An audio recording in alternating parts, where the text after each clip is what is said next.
Bismillahirrahmanirrahim. Assalamualaikum warahmatullahi wabarakatuh. Jumpa lagi di Lentera Hitam bersama Bobby. Untuk kali ini kami mau menceritakan masih cerita yang kemarin. Cerita ini dengan judul Kualat Gunung Pulau Sari. Kami ambil di bagian ketiga. Cerita ini kami ambil dari Kumparan yang ditulis oleh Mbah Ngesot. Tidak usah lama-lama dan tidak usah basa-basi lagi. Kita langsung saja ke ceritanya.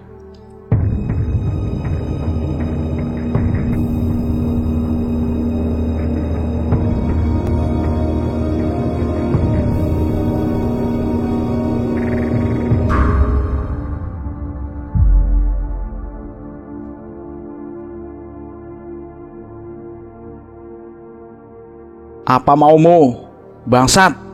Keluarkan aku dari gunung ini. Dengan sisa tenaga yang ada, aku lari ke arah wanita itu, mencoba untuk menyerangnya dengan keris kecil. Yang terjadi selanjutnya benar-benar di luar pikiranku. Seharusnya aku tidak menyerang wanita itu. Aku terkejut saat sosok wanita itu berubah menjadi Ricky. Kerisku terlanjur menusuk tenggorokannya. Mata Ricky melotot, kacamatanya jatuh. Kedua lengannya gemetar seperti kecoa yang sedang sekarat. Ku cabut kembali keris yang panjangnya hanya setelunjuk orang dewasa itu. Darah muncrat dari lubang bekas tancapan keris itu. Aku teriak sambil menahan tubuh Ricky yang lunglai. Ricky! Ku tutup luka yang masih terus mengeluarkan darah dengan sapu tanganku. Ia sekarat, matanya menatapku seperti ada hal yang ingin diucapkan, tapi tertahan di tenggorokannya. Maafin aku, Ri. Pulanglah, kata Ricky menambahkan. Sesaat kemudian, kedua matanya terkatup. Aku tidak lagi merasakan detak jantungnya. Aku menangis. Rasanya ingin sekali aku bunuh diri saja saat itu juga. Tidak sanggup lagi aku bertahan di gunung seperti ini. Kejadian demi kejadian yang aku alami semakin aneh dan tragis. Hujan pun tidak kunjung reda. Aku bangkit, lalu merogoh sebuah tali dari tas ranselku. Kuikatkan tali itu ke tubuh Ricky. Aku harus membawa pulang jasad Ricky. 2 hari berlalu, aku seperti berputar-putar saja di kawasan gunung ini. Selama 2 hari ini, aku makan belalang panggang. Koloni belalang itu kutemukan di tengah perjalananku. Yang menjadi masalah saat ini adalah jasad Ricky yang semakin membusuk.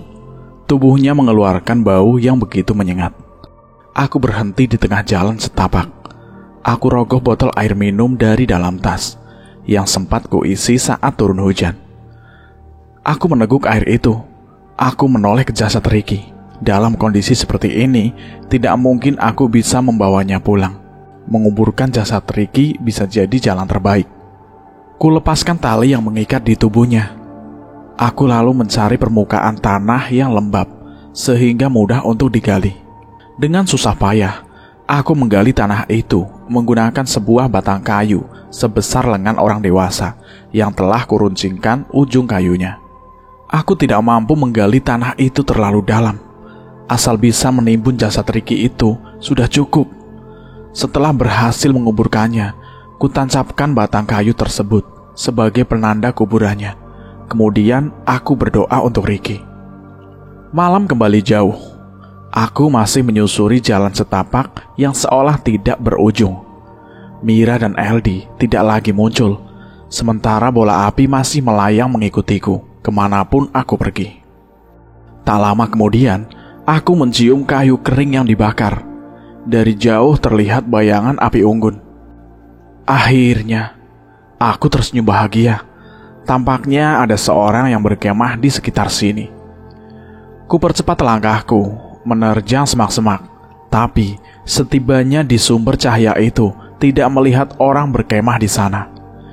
Itu lagi-lagi gubuk tua yang pernah kudatangi. Di depan gubuk itu ada api unggun yang menyala. Dan seorang lelaki yang sedang duduk sila menghadap api tersebut. Aku mengenali lelaki itu. Dia Pak Jaro, si guru kunci Gunung Pulau Sari. Aku tidak tahu apa yang dia lakukan. Kudekati dengan berlahan. Dia bangkit dari duduk. Sialnya, sebelum aku sempat menyapa, Pak Jaro menatapku dengan tatapan datar. Aku waspada. Tangan kananku bersiap memegang pisau. Kau mau lihat apa yang sudah kau perbuat? Pak Jaro melangkah menuju gubuk. Dia menendang pintu gubuk itu. Betapa terkejutnya saat aku melihat Abah Sarta dan Nenek Sapinah tewas, lehernya digantung. Kedua matanya melotot, lidahnya terjulur. Aku tidak tahu apa yang sudah terjadi terhadap mereka berdua. Mereka mati karena mencoba menyelamatkanmu, kata Pak Jarwo melanjutkan. Kau beruntung, kau lahir malam Jumat. Jin di sini tidak bisa melukaimu. Tapi dia tidak akan membiarkan kau pergi dari gunung ini. Mataku jeli memperhatikannya. Gerakan tangan Pak Jarwo yang berlahan merogoh sesuatu dari bilik punggungnya. Aku mundur beberapa langkah. Benar saja, dia mengeluarkan golok. Aku harus membunuhmu dan menjadikanmu tumbal agar tidak ada lagi korban jiwa.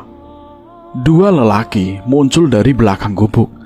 Masing-masing dari mereka membawa tali. Aku langsung lari sekuat tenaga, menjauh dari Pak Jaro. Mereka bertiga mengejarku.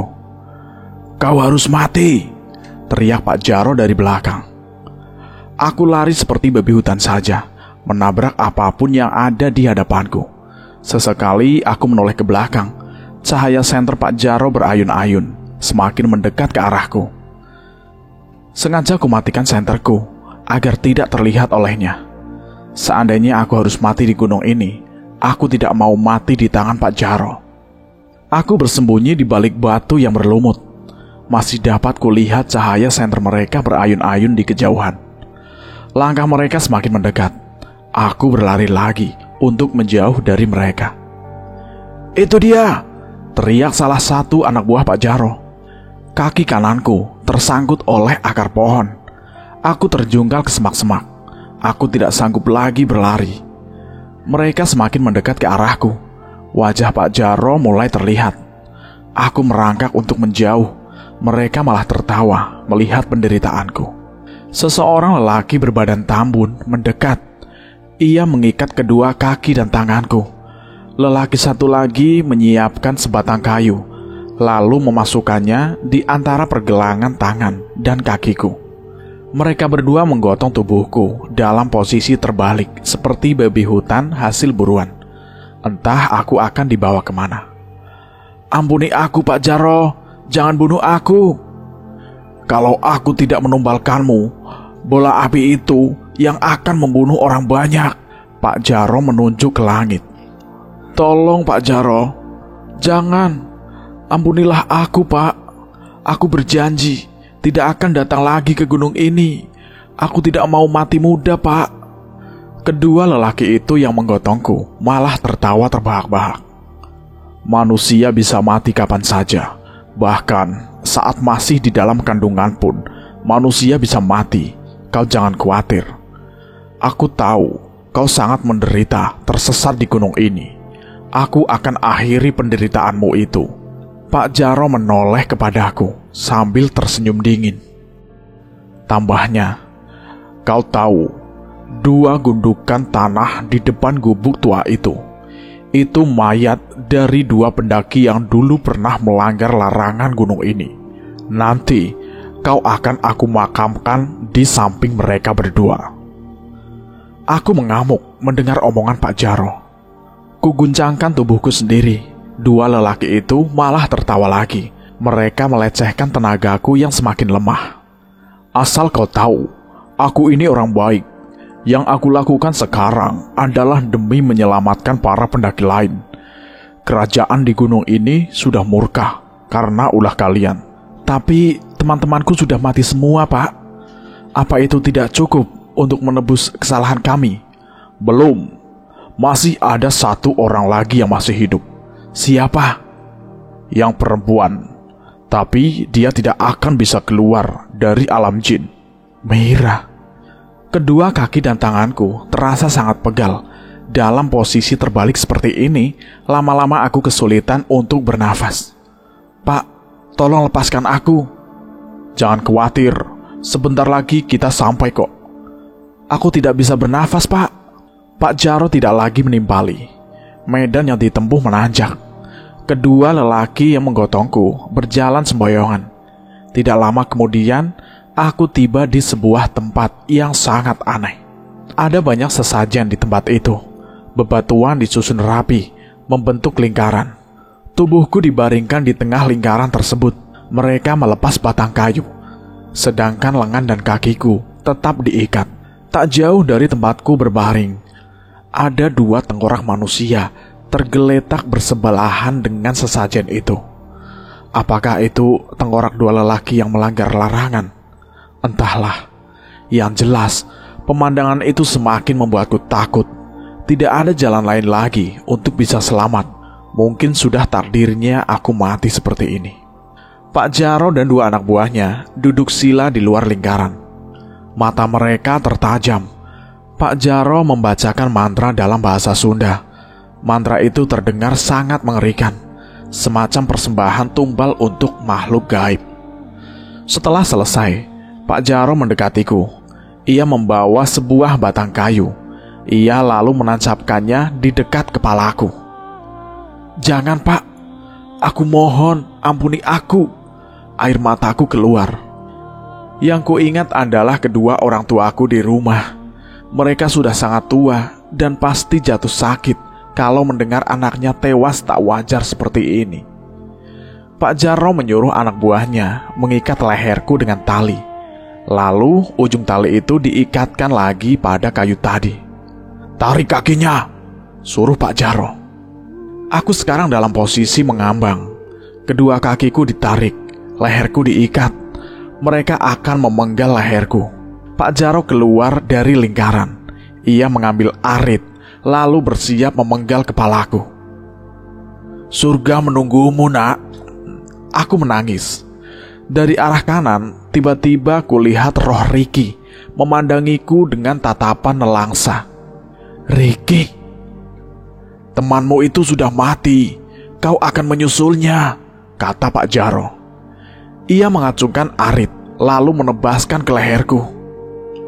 Ku pejamkan mata, karena aku tidak sanggup melihat eksekusi terhadap diriku sendiri.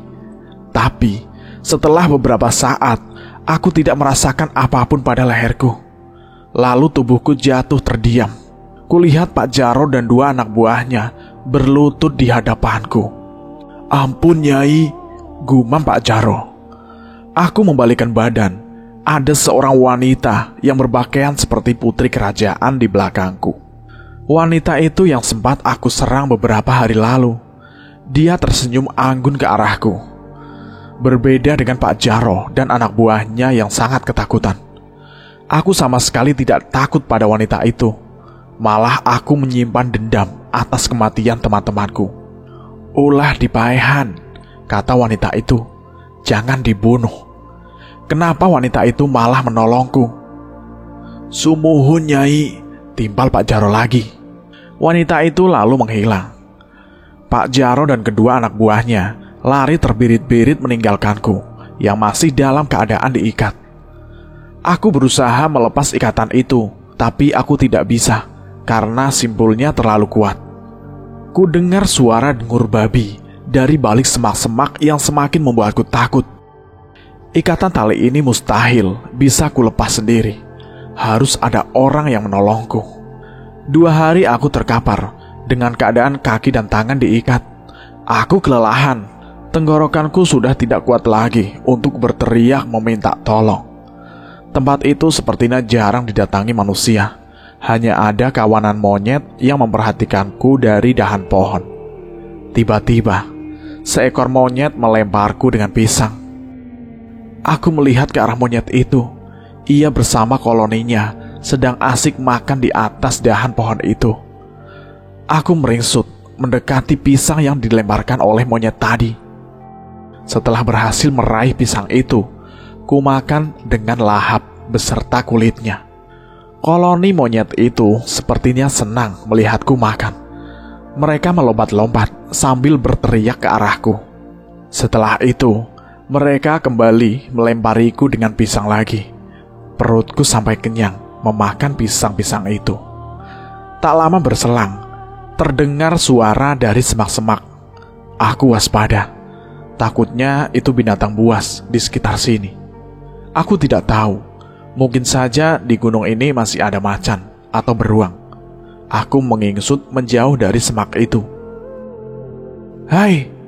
Seorang wanita menggendong tas ransel muncul dari balik semak-semak.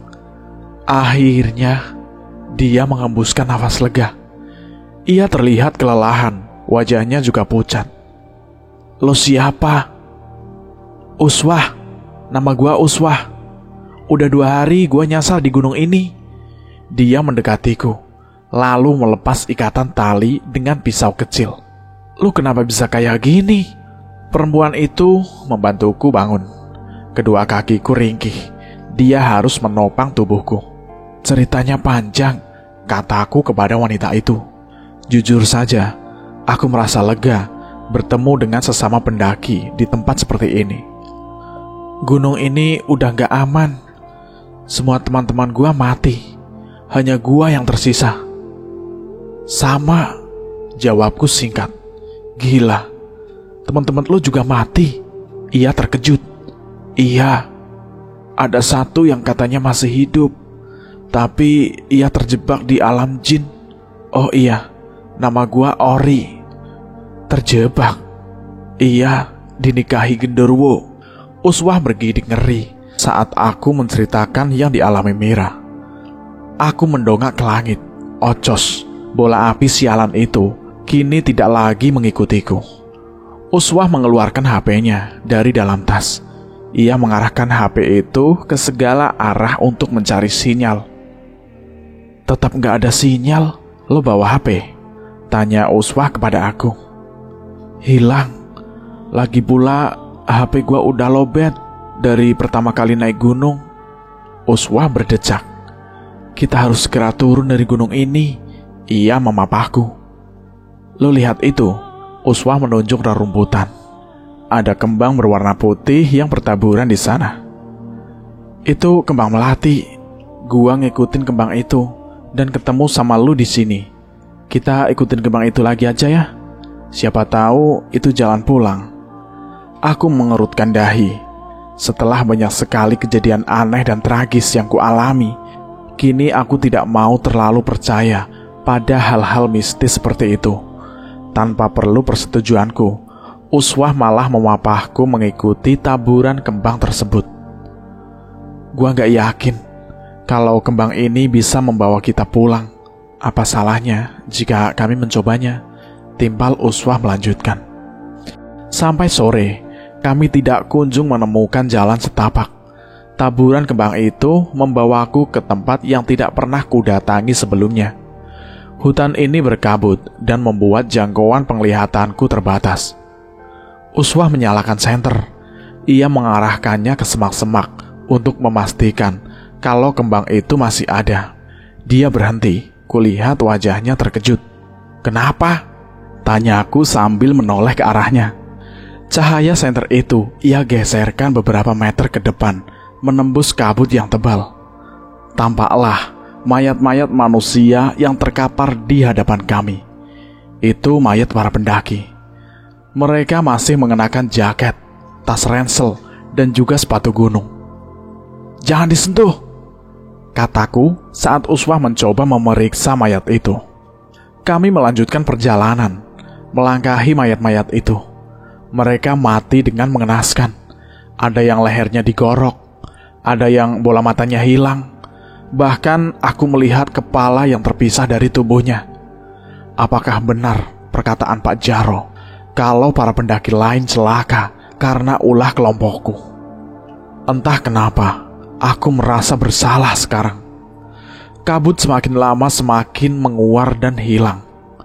Kini tidak ada lagi mayat di hadapan kami. Selang beberapa saat terdengar suara gemuruh air dari kejauhan. "Curug Putri.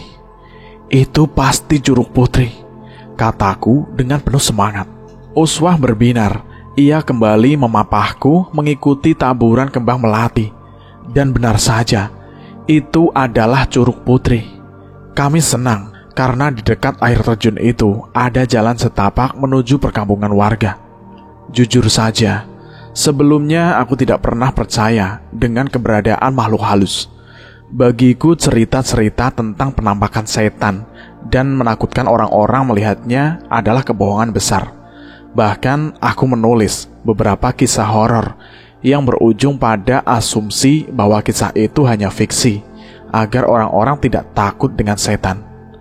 Tapi semua prinsipku sirna saat aku melakukan pendakian Gunung Pulau Sari. Aku menjadi sangat yakin kalau makhluk gaib itu memang ada. Mereka menelisik di telinga walau kita tidak mendengarnya.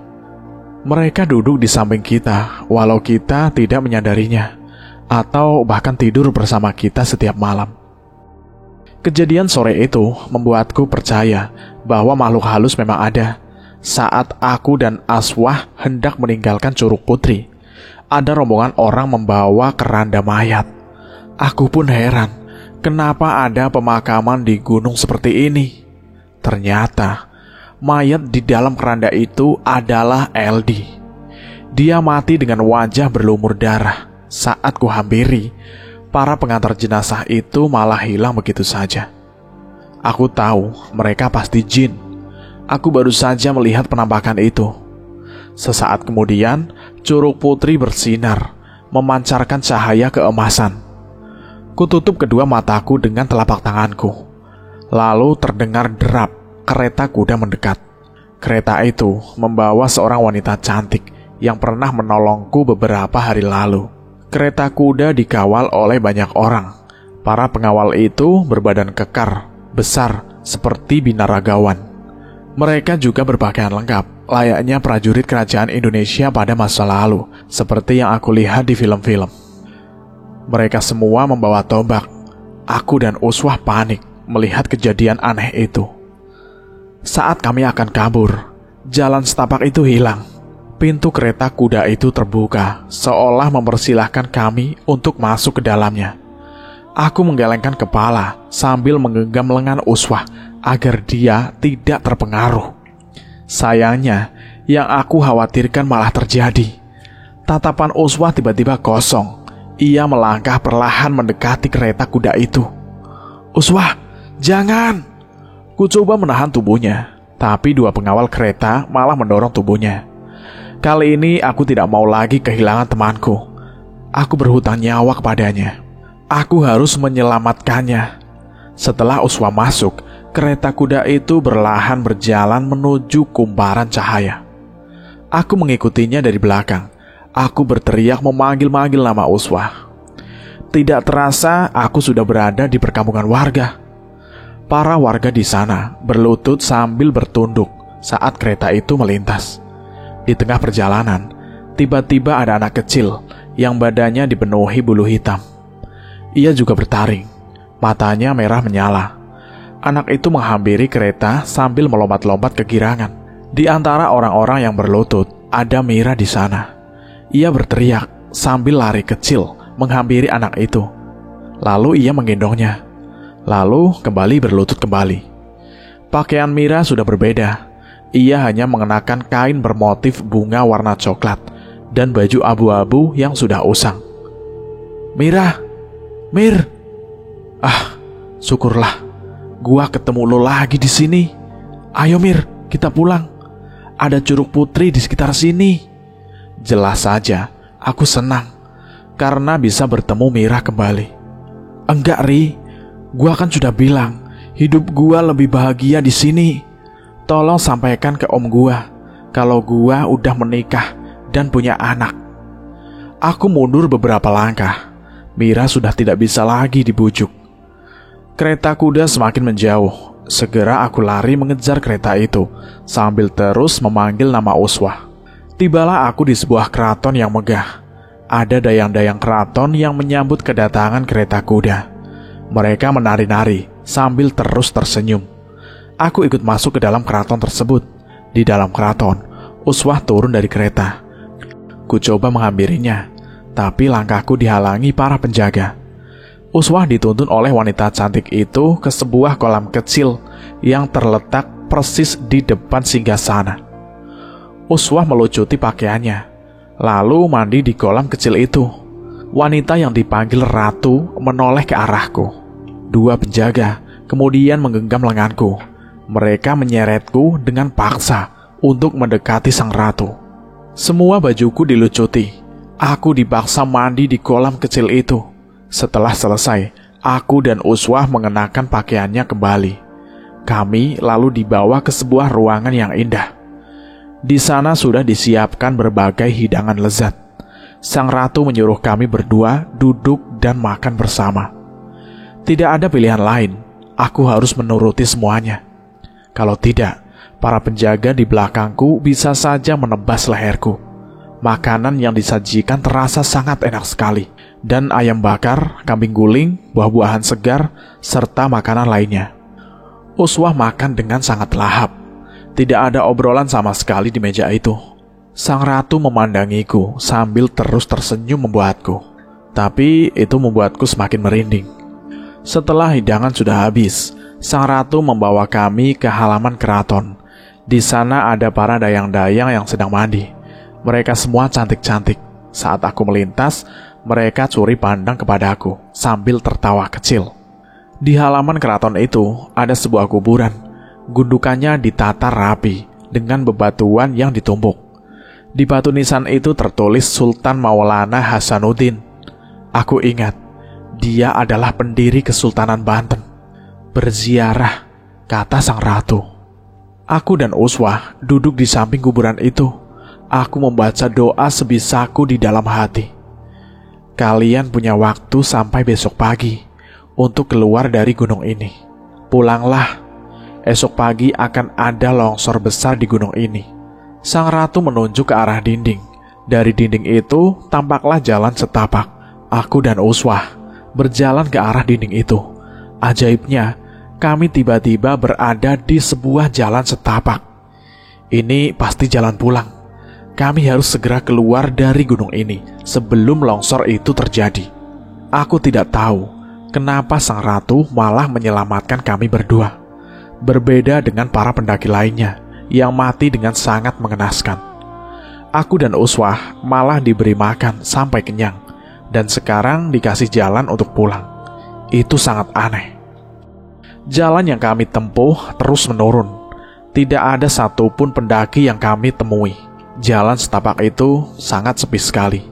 Padahal kata Ricky, orang-orang lebih suka mendaki di malam hari ketimbang di siang hari.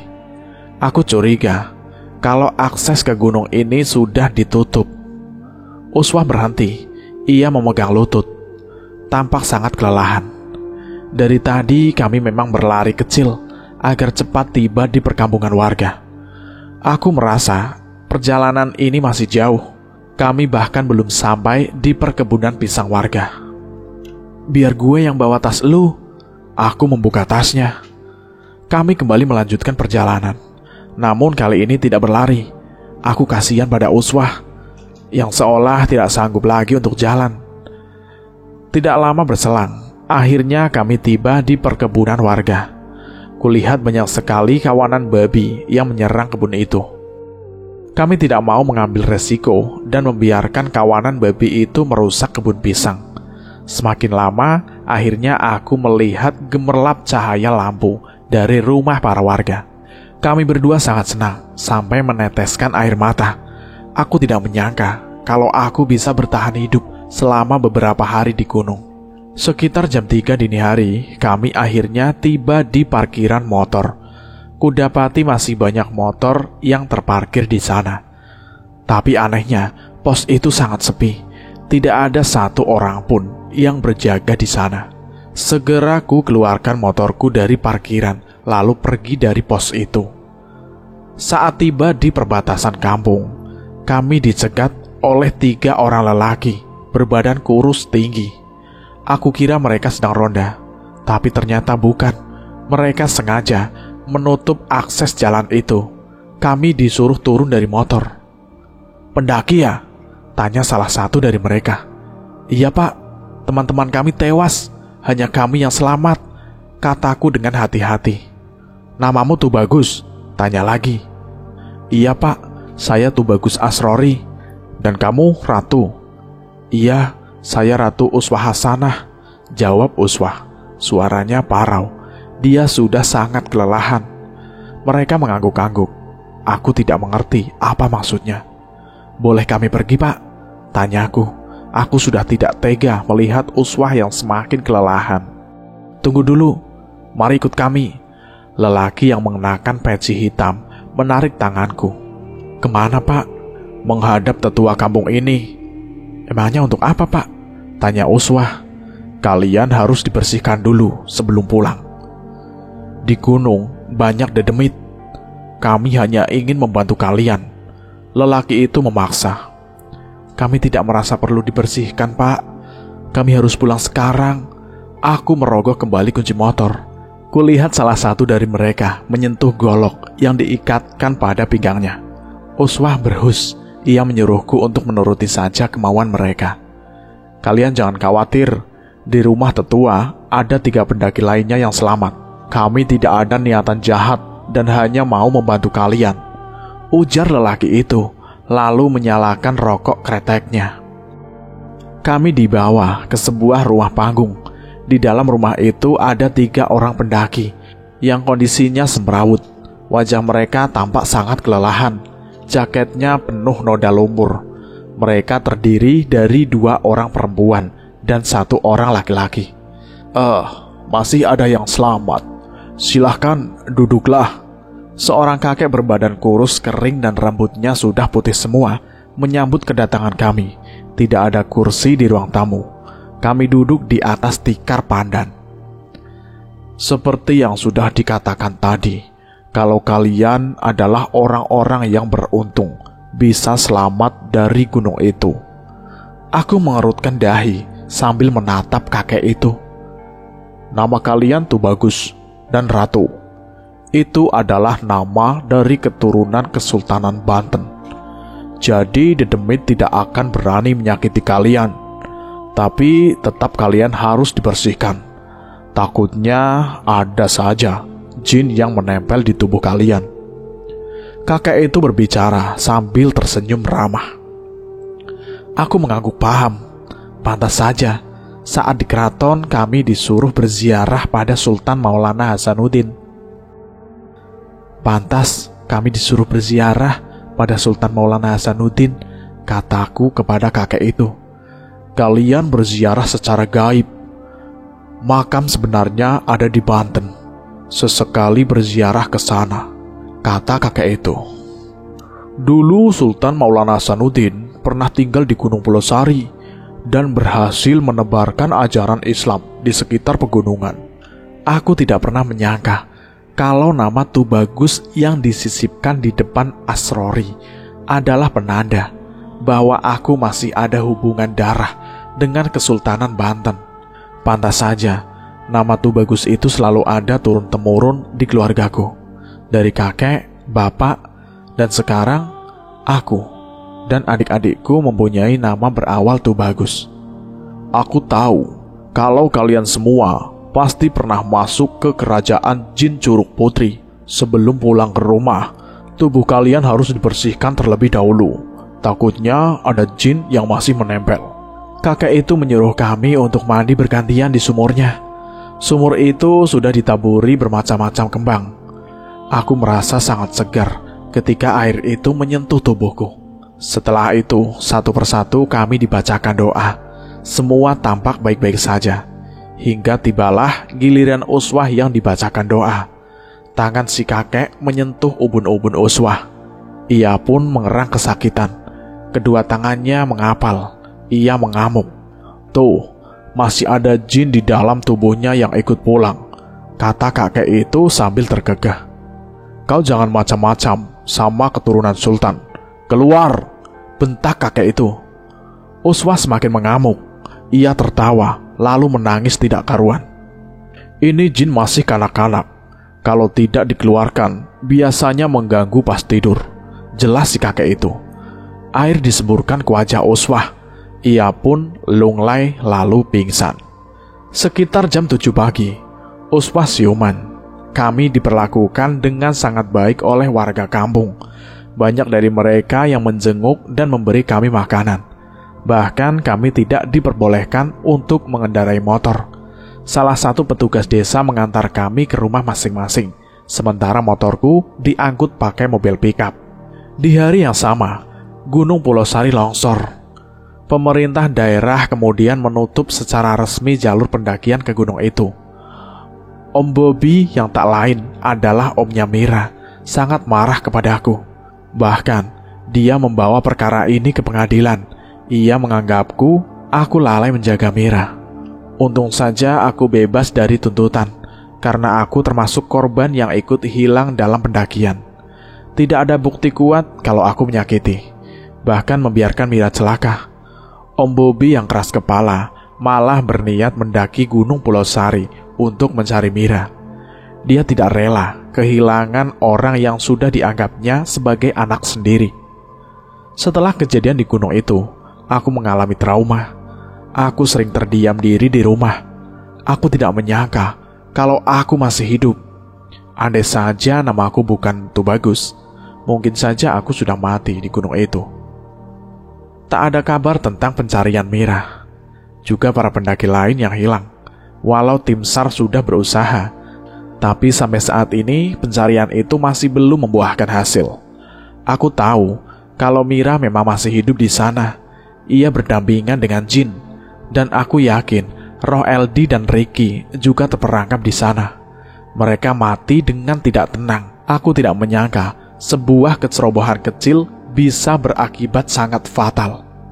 Walau aku sudah berhasil keluar dari gunung itu, tapi mimpi buruk tentang gunung itu kerap kali menghampiriku. Di dalam mimpi, aku pernah bertemu dengan Mira.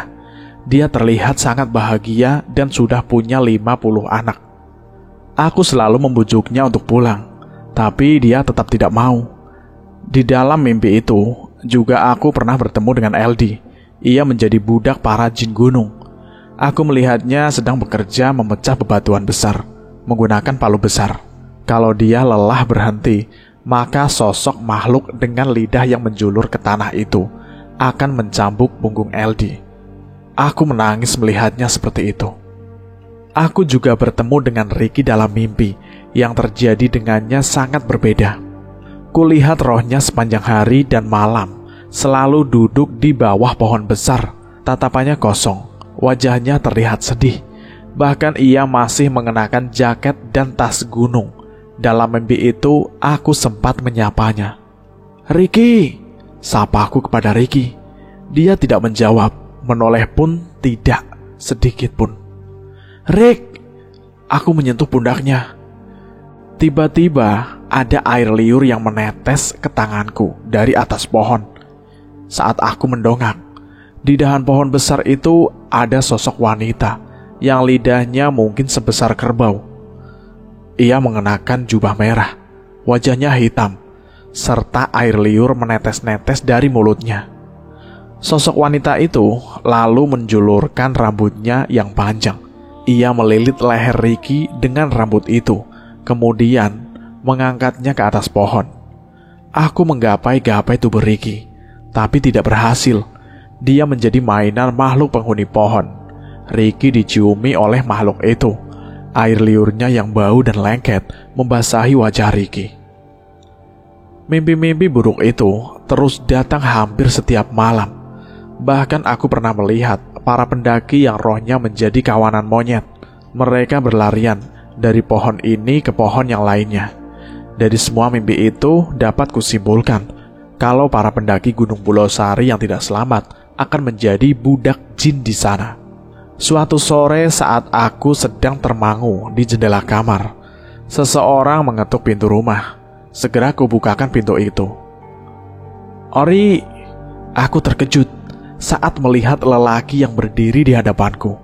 Dia Om Bobby. Tanpa dipersilahkan masuk, ia menerobos dan langsung duduk di sofa. Ada yang aneh dengan penampilannya. Ia seperti hendak naik gunung. Ia juga menenteng senapan angin di tangan kanannya. "Ada apa ya, Om?" Temani aku naik Gunung Pulau Sari untuk mencari Mira, pintanya kepadaku. Aku Bobby, omnya Mira. Apa yang harus kukatakan kepada ibunya? Kalau ia tahu Mira hilang di gunung, seharusnya aku tidak mengizinkannya naik gunung. Mira sudah kuanggap sebagai anak sendiri, apalagi ketika ayahnya meninggal. Semenjak itu, aku bertekad akan menjadikan seorang sarjana. Aku punya firasat, kalau Mira dan teman-temannya masih hidup, mereka masih ada di gunung. Dan aku tidak menyangka kalau si Ori yang selama ini kupercaya malah mengecewakannya. Di situasi seperti itu, dia kuanggap sangat egois karena meninggalkan Mira dan teman-temannya begitu saja. Hari ini aku mendatangi rumah Ori. Dia harus menemaniku naik Gunung Pulau Sari untuk mencari Mira. Sebenarnya, istriku tidak memperbolehkan aku naik Gunung Pulau Sari. Terlalu berbahaya. Katanya ditambah semua akses ke sana sudah ditutup karena ada longsor. Aku harus mencari jalan alternatif agar tidak ketahuan warga yang bermukiman di sekitar gunung itu. Semua peralatan pun sudah aku siapkan, mulai dari tenda dom, kantong tidur, karpet, persediaan makanan, pisau kecil, dan alat-alat yang lain. Semua sudah ku kemas ke dalam tas gunung. Aku juga membawa senapan angin untuk berjaga-jaga. Ada apa ya, Om? Ori tampak terkejut saat tiba-tiba aku datang ke rumahnya. Temani aku naik ke Gunung Pulau Sari untuk mencari Mira, pintaku. Ori gelagapan, mungkin bingung mau ngomong apa lagi. Anak saya nggak akan saya biarkan naik gunung itu lagi. Dari dalam kamar muncul seorang laki-laki tua. Itu bapaknya Ori. Anak bapak harus bertanggung jawab. Dia membiarkan Mira hilang begitu saja. Anak saya juga korban. Dia bukan pelaku. Mau sampai kapan Anda menuduh anak saya, ha? Lelaki tua itu menunjuk wajahku. Ia tampak marah. Maaf Om, aku gak bisa naik gunung itu lagi. Mira gak bakal bisa balik. Dia ada di alam jin, ujar Ori. Dia duduk di hadapanku. Alah, aku gak percaya sama cerita fiksimu itu. Mana ada alam jin. Mira pasti masih hidup. Terserah Om saja mau percaya atau enggak. Dulu aku juga seperti itu Om. Yang gak percaya sama setan. Tunggu saja, setelah Om naik gunung itu, Om pasti tidak akan meremehkan hal-hal gaib lagi. Ori meyakinkanku. Aku menarik paksa lengan Ori. Aku memaksanya menemaniku ke Pulau Sari. Bapaknya marah.